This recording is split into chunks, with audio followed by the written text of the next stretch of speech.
नमस्कार, मैं अभिजीत शर्मा उज्जैन। आज मैं आप सभी का स्वागत करता हूं। आइए नज़र डालते हैं शहर की कुछ खास खबरों पर। महाकालेश्वर मंदिर में अब प्रत्येक सोमवार को सुबह 5 बजे से 1 बजे तक और शाम को 7 बजे से रात्रि 9 बजे तक प्री बुकिंग वालों को ही दर्शन दिए जाएंगे।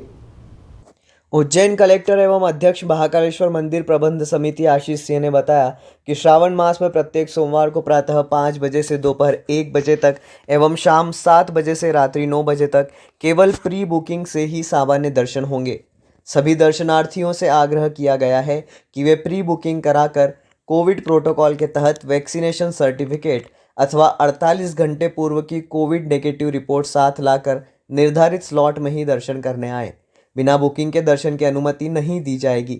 इसी तरह श्रावण मास में सोमवार को छोड़कर अन्य दिनों में प्रातः 5 बजे से रात्रि 9 बजे तक प्री बुकिंग से ही भगवान महाकाल के दर्शन एवं विशेष दर्शन हो सकेंगे।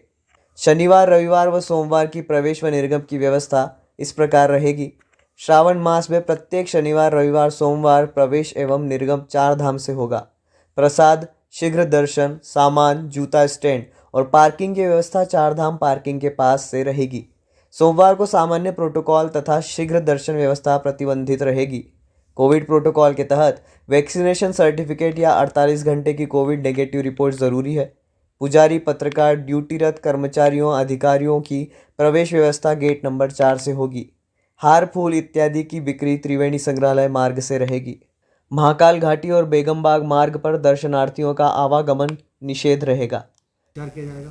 देखिए, अभी हम लोग वेट करेंगे कि सोमवार को क्या स्थिति रहती है और उसके बाद इस संबंध में कोई निर्णय राज्य शासन से संपर्क करके लिया जाएगा। हमारे देखने में आया था कि जब बहुत ज़्यादा भीड़ हो जाती है, लोग प्री बुकिंग से नहीं आते हैं, तो सोशल डिस्टेंसिंग और कोरोना गाइडलाइन का पालन कराना भी हमारे लिए एक तरीके से असंभव हो जाता है। इसीलिए अब हम लोग थोड़ा सख्त कदम उठाते हुए केवल और केवल प्री बुकिंग के माध्यम से हम लोग समय थोड़ा ज़रूर बढ़ाएंगे। सोमवार को जो समय 11 बजे तक था, मैं 1 बजे तक उसको कर दूंगा, क्योंकि 1 बजे के बाद सवारी की तैयारियां और रूट एक ही है। इसीलिए हमको तैयारियों के लिए समय चाहिए, रूट को सैनिटाइज भी करना होता है, सजाना भी होता है, इसीलिए उससे आगे हम लोग नहीं दे सकते हैं। फिर भी थोड़ा समय बढ़ाते हुए, लेकिन केवल सोशल डिस्टेंसिंग के माध्यम से, प्री बुकिंग के माध्यम से ही दर्शन करवाएंगे। मैं सभी लोगों से अपील करता हूं कि समय हम लोगों ने बढ़ा दिया है, हमने संख्या भी बढ़ाकर 5000 कर दी थी। अगर आवश्यक हुआ संख्या थोड़ी और बढ़ा देंगे, लेकिन प्री बुकिंग के माध्यम से ही आएँ, जिससे कि आपको परेशानी भी न हो और कोरोना से लड़ने में हमारी मदद भी। शहर में अपात्र बीपीएल राशन कार्ड धारियों को जिला कलेक्टर ने चेतावनी दी है कि लिस्ट से अपने नाम खुद ही हटवा लें, नहीं तो उनसे अभी तक की जितनी भी सुविधाएं ली गई थी उसका पैसा सहित कानूनी कार्यवाही की जाएगी। कलेक्टर आशीष सिंह के निर्देश पर उज्जैन शहर में बीपीएल सूची की जांच जारी है। अभी 17,000 राशन कार्ड की जांच की गई है, जिसमें से 2,000 अपात्र पाए गए हैं। उन्हें नोटिस जारी कर सख्त कार्रवाई की जा रही है। जिला प्रशासन द्वारा अपात्र लोगों को अंतिम बार चेतावनी देते हुए कहा गया है कि वे स्वेच्छा से अपना नाम बीपीएल सूची से कटवा लें। अगर जांच के दौरान फर्जी तरीके से नाम जुड़वा ना पाया गया तो रिकवरी के साथ साथ अन्य वैधानिक कार्रवाई भी की जाएगी। उल्लेखनीय है कि उज्जैन जिले में 67,000 बीपीएल राशन कार्ड धारी हैं, जिनका भौतिक सत्यापन किया जाएगा।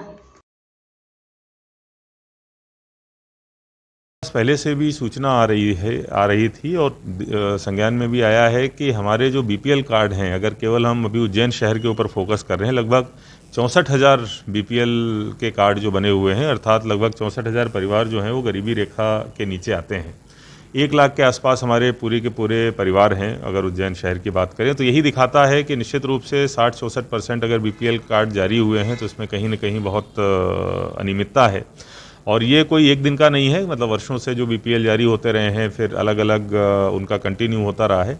तो हम लोगों ने अभियान चलाकर एक बहुत बड़ा सर्वे दल बनाया था और सभी जितने भी हमारे 64,000 बीपीएल कार्डधारी हैं, सभी के घरों की हम लोगों ने जांच कराई है। जो उसका पात्र है केवल उसको हम लोग पात्र रखेंगे। जितने भी अपात्र लोग निकल रहे हैं, जिनके मकान भव्य बने हुए हैं, जो नौकरी में शामिल हैं, जिनके घर पे कार है, या जिस तरीके से वो बीपीएल की हमारी कैटेगरी है उससे बाहर आ रहे हैं, उनके हम लोग नाम काटने का काम कर रहे हैं। बीच में चूंकि कोरोना भी आ गया था, इसीलिए हमारा काम अवश्य प्रभावित हुआ, लेकिन फिर भी 64,000 में हम लोग 17,000 का अभी तक सर्वे, 16 से 17,000 के बीच का सर्वे कर चुके हैं और उसी 16-17,000 में हमको 2,000 ऐसे लोग मिल गए हैं जो अपात्र हैं। उनको हम लोगों ने नोटिस जारी करना शुरू कर दिया। लगभग 1,000 लोगों को नोटिस चले गए हैं। आगामी 15 दिनों के अंदर हमारे जो ये 2,000 हैं, इनमें से अगर इक्का दुक्का कुछ लोग पात्र निकलते हैं, जवाब अगर देते हैं, पुनर्जांच में उनको पात्र पाया जाता है, उनको छोड़कर सभी के BPL राशन कार्ड जो है निरस्त किए जाएंगे। मैं सभी लोगों से अपील भी करता हूं, कृपया सरेंडर का काम करना शुरू कर दें, क्योंकि अगर एक बार BPL कार्ड आपका निरस्त होता है तो जो भी सरकारी राशन है, दूसरी योजनाओं का जो लाभ मिला हुआ है, न केवल उसकी वसूली की कार्रवाई करी जाएगी बल्कि दंडात्मक कार्रवाई भी करी जाएगी। इसलिए मैं सभी लोगों से आपके माध्यम से अपील करता हूं कि कृपया इस पे, गरीबों का हक है, अगर BPL राशन कार्ड हमारे ज़्यादा हैं तो हम नए राशन कार्ड नहीं बना पाते हैं। कृपया ऐसे लोग जिन्होंने गलत तरीके से लिए हैं या बाद में जिनकी आर्थिक स्थिति में बहुत ज़्यादा सुधार हो गया है, उसको सरेंडर करें, जिससे कि हमें कार्रवाई करने की आवश्यकता ना पड़े।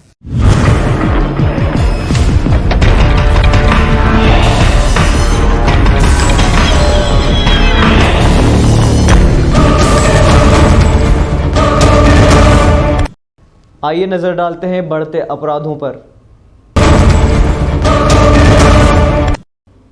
उज्जैन जिले में नाबालिग लड़कियों के साथ लगातार अपराध बढ़ते जा रहे हैं। मध्य प्रदेश के उज्जैन जिले में लगातार महिलाओं और नाबालिग बच्चों के साथ बढ़ते अपराध को लेकर बड़े सवाल खड़े हो रहे हैं। ताज़ा मामला उज्जैन जिले के महिदपुर का सामने आया है, जहां एक नाबालिग बच्ची को घर में से अगवा कर लिया गया। वहीं चौंकाने वाली बात तो ये है कि जिन आरोपियों को महिदपुर पुलिस ने मुख्य आरोपी सहित अन्य आरोपियों को गिरफ्तार कर अपहरण की धारा लगाकर मामला जांच में डाल दिया। हालांकि पूरी घटना को लेकर फरियादी नाबालिग बच्ची ने खुद प्रदेश के मुखिया शिवराज मामा से न्याय की गुहार लगाई है, तो वहीं उसके परिजनों ने भी शिवराज सिंह चौहान मुख्यमंत्री से हाथ जोड़कर निवेदन किया कि ऐसे अपराधियों को कतई ना बख्शा जाए। दरअसल लॉकडाउन खुलने के बाद उज्जैन जिले में अपराध का ग्राफ लगातार बढ़ता जा रहा है।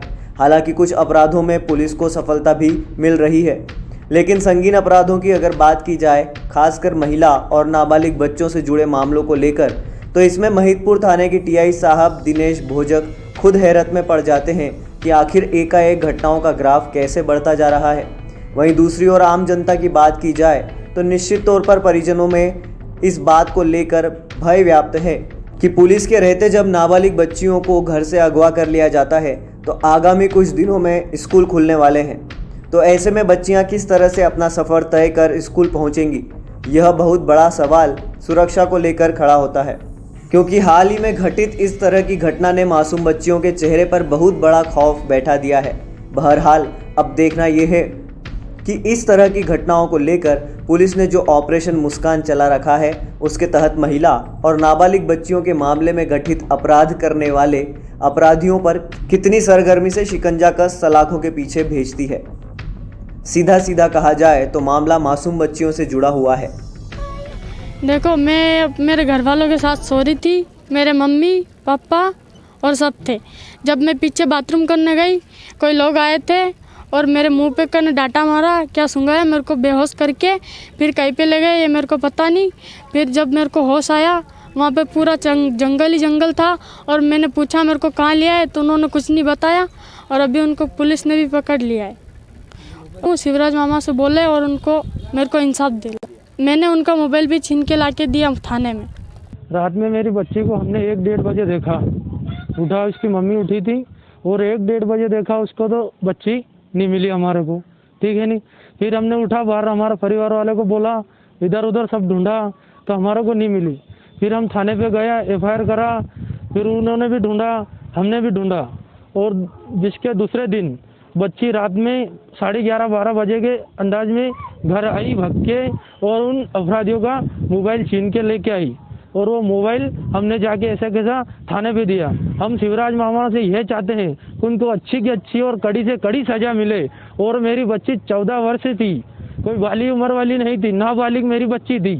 मैं यही आपसे हाथ जोड़ के निवेदन करता हूं कि मेरी बच्ची को उनको इंसाफ मिले। पुलिस मुख्यालय भोपाल के द्वारा ऑपरेशन मुस्कान चलाया जा रहा है। ये नाबालिग बालक बालिकाओं को दस्तयाब करने का अभियान है। इसी अभियान के तारतम्य में हमारे पुलिस अधीक्षक महोदय के निर्देशन में और हमारे वरिष्ठ अधिकारियों के निर्देशन में थाना महिदपुर में टीम का गठन किया गया और लगातार जो इस प्रकार की गुमशुदगियाँ हैं नाबालिग बालक बालिकाओं की, इसमें 363 के मामले दर्ज हैं।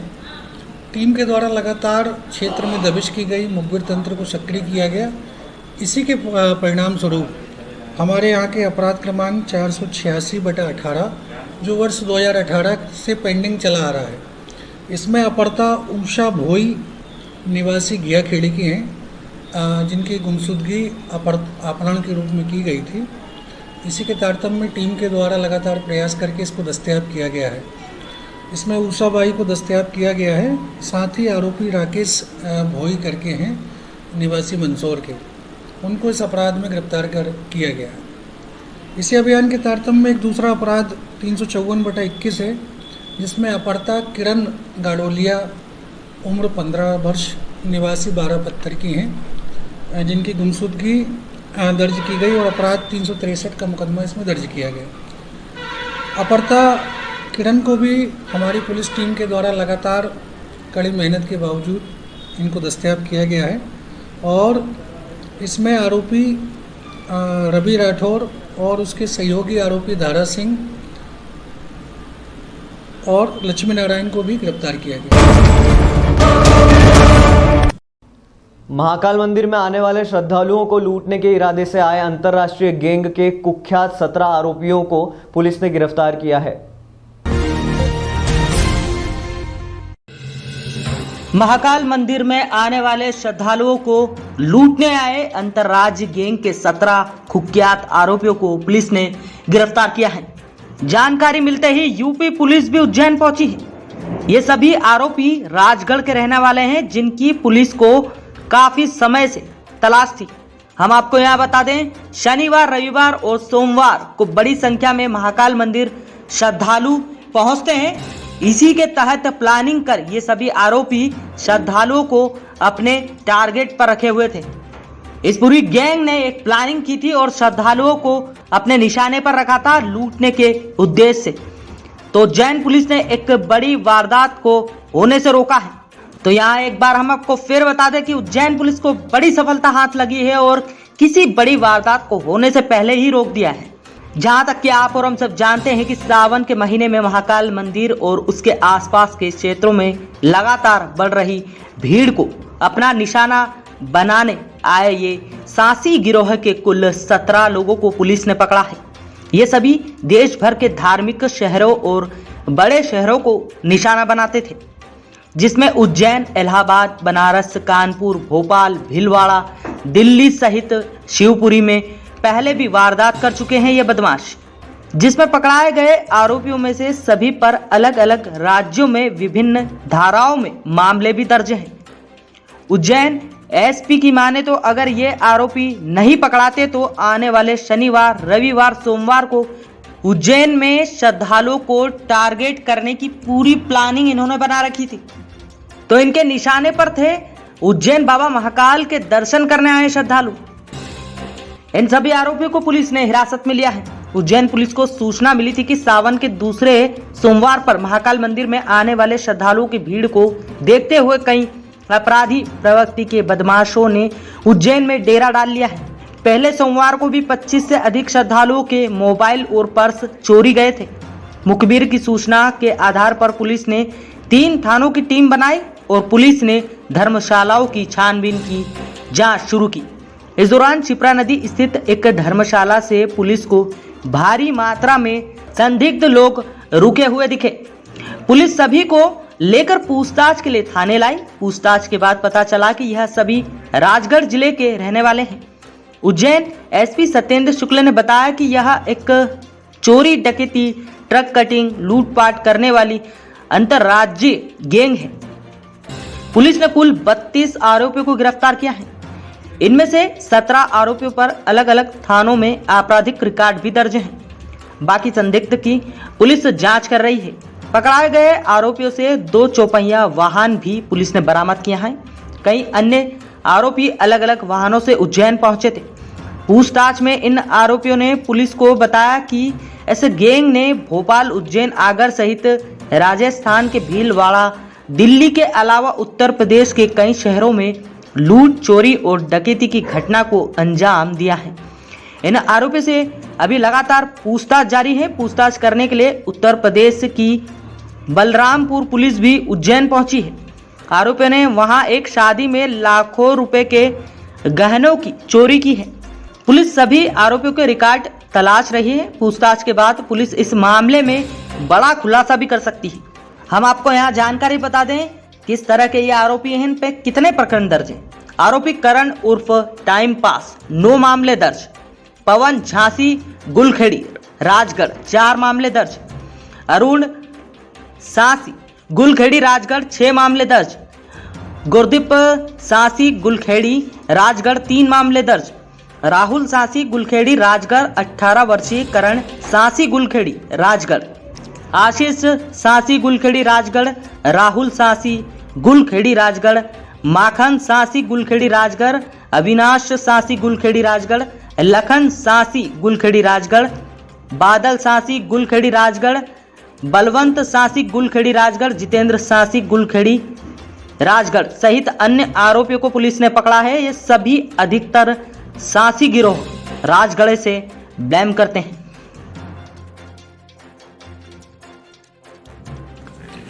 जैसा कि आप जानते हैं इस समय श्रावण मास चल रहे हैं और श्रावण मास के दौरान श्रद्धालुओं का उज्जैन आना जाना काफ़ी ज़्यादा लगा रहता है और इस दौरान इस तरह के जो आपराधिक तत्व हैं इसको कोशिश करते हैं कि पहुंचकर और किसी बड़ी वारदात को अंजाम दे। इस संदर्भ में हमारा पूरा जो सूचना तंत्र सक्रिय था। हमारे पास एक बहुत स्पेसिफिक इनपुट राजगढ़ जिले के कड़िया गुलखेड़ी गांव के कुछ अपराधियों के आने की सूचना प्राप्त हुई थी। उस पर एक डेडिकेटेड एक टीम बनाई गई थी जिसका नेतृत्व additional SP city Amarendra Singh कर रहे थे। उनके साथ जो टीम थी उसमें 3 टीआई और एक सीएसपी, इन लोगों ने पूरे एक कार्ययोजना के तहत जो अपने पास इनपुट था उसके आधार पर पूरे उज्जैन क्षेत्र के होटल्स और इनकी रेकी कराई और सर्च किया। सर्च के दौरान हमें अभी लगभग 2 दर्जन से अधिक लोग मिले हैं उस गांव के और उनका वेरिफिकेशन किया गया। वेरिफिकेशन करके इनसे अभी तक की प्राप्त जानकारी के अनुसार 17 आरोपी ऐसे निकले हैं जिनके खिलाफ पूर्व में आपराधिक रिकॉर्ड रहा है। वो वहाँ की गैंग हिस्ट्री शीट और हिस्ट्री शीट खुली है और काफ़ी गंभीर अपराध उनके विरुद्ध पंजीबद्ध है।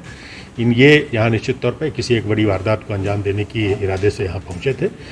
इनके विरुद्ध विधिवत कार्रवाई की जा रही है। उत्तर प्रदेश पुलिस भी आई हुई है इनसे पूछताछ। हाँ, इसमें कई सारे जैसा आप जानते हैं, जैसा प्रोफाइल मैंने आपको बताया उस आधार पर अगर हम बात करें तो इनका काफ़ी ज़्यादा क्रिमिनल रिकॉर्ड भी है और कई जगह इनने वारदातें भी की हैं। तो उत्तर प्रदेश पुलिस भी आई है। इसके अलावा प्रदेश के ही 1-2 जिलों की पुलिस अभी पहुंच गई है, इनसे पूछताछ चल रही है। सर कौन सी वारदातें, कुछ बड़ी वारदात अगर स्पेसिफाई आप कर पाएँ तो? नहीं, देखिए हमारे क्षेत्र में चूंकि हमने वारदात के पहले पकड़ा है, ये हम निश्चित तौर पर यहाँ किसी एक बड़ी वारदात को अंजाम दे सकते थे, इसीलिए ही यहाँ पर आए थे और बड़ी संख्या के देखें काफ़ी बड़ी संख्या है। बाकी इनके द्वारा पहले कौन सी क्या वारदात की गई इस संदर्भ में हमारी पूछताछ की जा रही है। बाकी कुछ जिलों से जो पुलिस फोर्स आया है, वो पुलिस की टीमें आई हैं, वो अभी पूछताछ कर रही हैं। उनके प्रकरणों में भी उनके कुछ संदिग्ध हैं और वो उनके आधार पर उनके अनुसार वो लोग कार्रवाई करेंगे। सर शादी ब्याह से कोई लूटपाट की कुछ खबर है कि उसके बारे में? देखिए ये जो गैंग है निश्चित तौर पर इस तरह की गतिविधियों में भी रहा है और उसमें भी अभी पूछताछ ही चल रही है।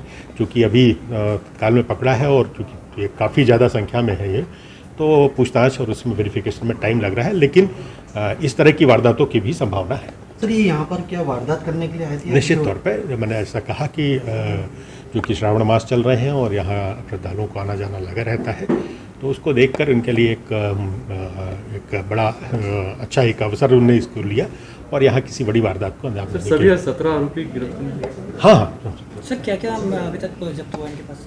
अभी हमारी पूछताछ इसमें चल रही है। पूरा उनके पास से जो अभी सामान मिले हैं वो उनको देख रहे हैं और इसका पूरा विवरण अभी हमारी पूछताछ के बाद और बाकी कार्रवाई के बाद आपको कल तक बता दूंगा।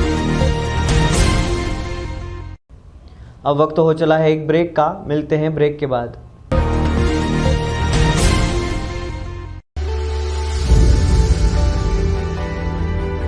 ओम गुरु कृपा राखी भंडार 21 वर्षों से अपनी सेवा दे रहा है। फैंसी राखियों का खजाना, क्वालिटी में मध्य प्रदेश नंबर 1 काउंटर। शहर में सबसे ज्यादा वैरायटी है। हमारे यहाँ एक से बढ़कर एक डिजाइनर रंगों में है फैंसी राखियाँ।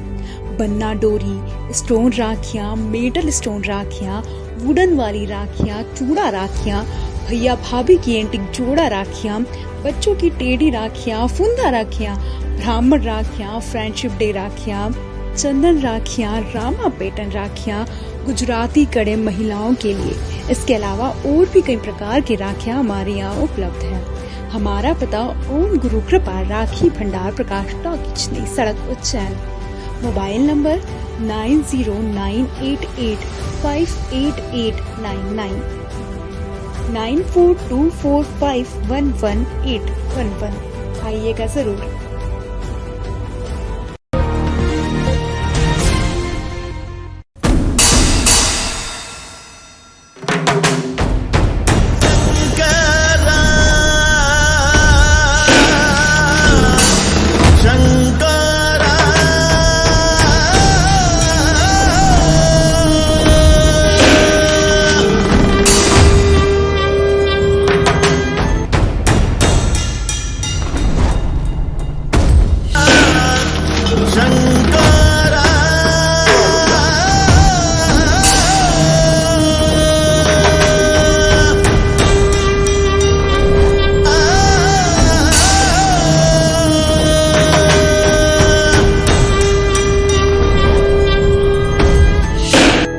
बाबा महाकाल की सावन मास में निकलने वाली सवारी का 21 वर्षों से लगातार सीधा प्रसार देखते आ रहे हैं आप श्री महाकाल सिटी भक्ति पर।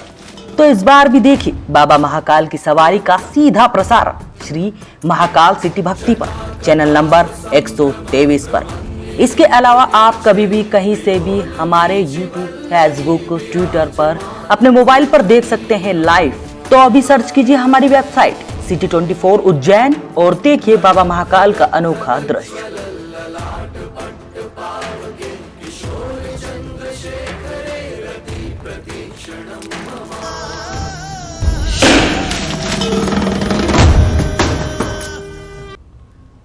कलेक्टर ऑफिस उज्जैन के स्टेनो कृष्ण कुमार पाठक 33 साल और 3 महीने की बेदाग सेवा के बाद आज रिटायर हो गए। कलेक्टर के ऑफिस में स्टेनो की महत्वपूर्ण भूमिका होती है। जिले की संवेदनशील जानकारी वहां आती है, साथ ही जिले के विकास कार्यों योजनाओं का रिकॉर्ड रहता है और गोपनीय पत्राचार भी होता है। इसलिए कलेक्टर ऑफिस के इस पद पर योग्य और भरोसेमंद कर्मचारी की नियुक्ति की जाती है। कृष्ण कुमार पाठक ऐसे ही योग्य व्यक्ति हैं जिन्हें अपने कार्यकाल में 9 कलेक्टर्स के साथ काम करने का अवसर मिला। 30 जुलाई को पाठक 33 साल और 3 माह की अवधि तक बेदाग रिकॉर्ड के साथ शासकीय सेवा से रिटायर हो गए। पाठक ने अपनी सेवानिवृत्ति पर सभी अधिकारियों और कर्मचारियों को धन्यवाद किया है। पाठक ने चर्चा में बताया कि मैं 33 वर्ष 3 माह का शासकीय सेवक के रूप में सेवाकाल पूर्ण कर सेवानिवृत्त हो रहा हूं। मेरी यह कर्म यात्रा कार्यालयीन परिवार के प्रेम, सहयोग और सतत रूप से मुझे मिले मार्गदर्शन से ही निष्कलंक, निष्कंटक एवं निर्विरोध रूप से पूर्ण हो सकी है। शासकीय सेवा के प्रथम दिवस से आज तक मुझे आपका तथा सभी का स्नेह एवं समर्थन प्राप्त हुआ, जो निश्चित रूप से अतुलनीय है। आपके बीच इतना समय व्यतीत होने के बाद सेवानिवृत्ति के अवसर पर मेरा हृदय आप सभी के प्रति असीम प्यार और आभार से आल्पावित है। आपके साथ बीते हुए समय की सुखद स्मृतियां बारंबार मुझे भिगो रही हैं। आपके निष्कपट स्नेह, मार्गदर्शन एवं प्रेम के बगैर मेरी ये शासकीय सेवा की दीर्घावधि पूरी नहीं हो सकती थी। जिसको बहुत ही अतुलनीय सहयोग मिला है, जो मेरी स्मृतियों में सदैव बना रहे। इसके अतिरिक्त जिला प्रशासन के सारे अधिकारियों का स्नेह, प्रेम और आशीर्वाद, सहयोग भरपूर मिला है। मुझे मार्गदर्शन मिला है और सीखने को मिला है।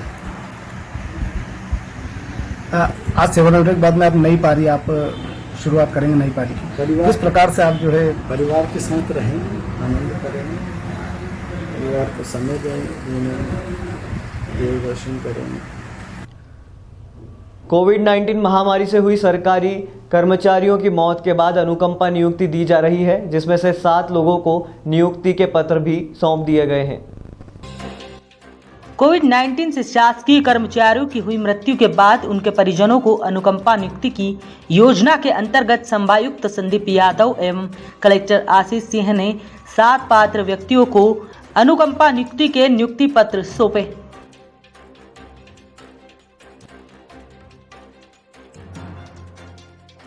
कलेक्टर आशीष सिंह ने यह जानकारी देते हुए बताया कि अनुकंपा नियुक्ति कुल 24 आवेदनों पर विचार चल रहा है। इनमें से 7 को अनुकंपा नियुक्त पत्र सौंपे गए हैं। इस अवसर पर अपर कलेक्टर अविंद्र प्रसाद भी मौजूद थे।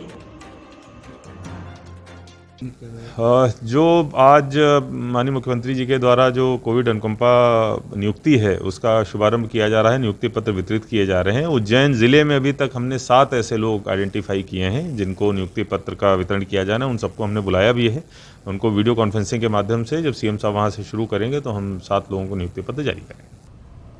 आज के अंक में फिलहाल इतना ही। अगले अंक में फिर मुलाकात होगी। तब तक के लिए नमस्कार।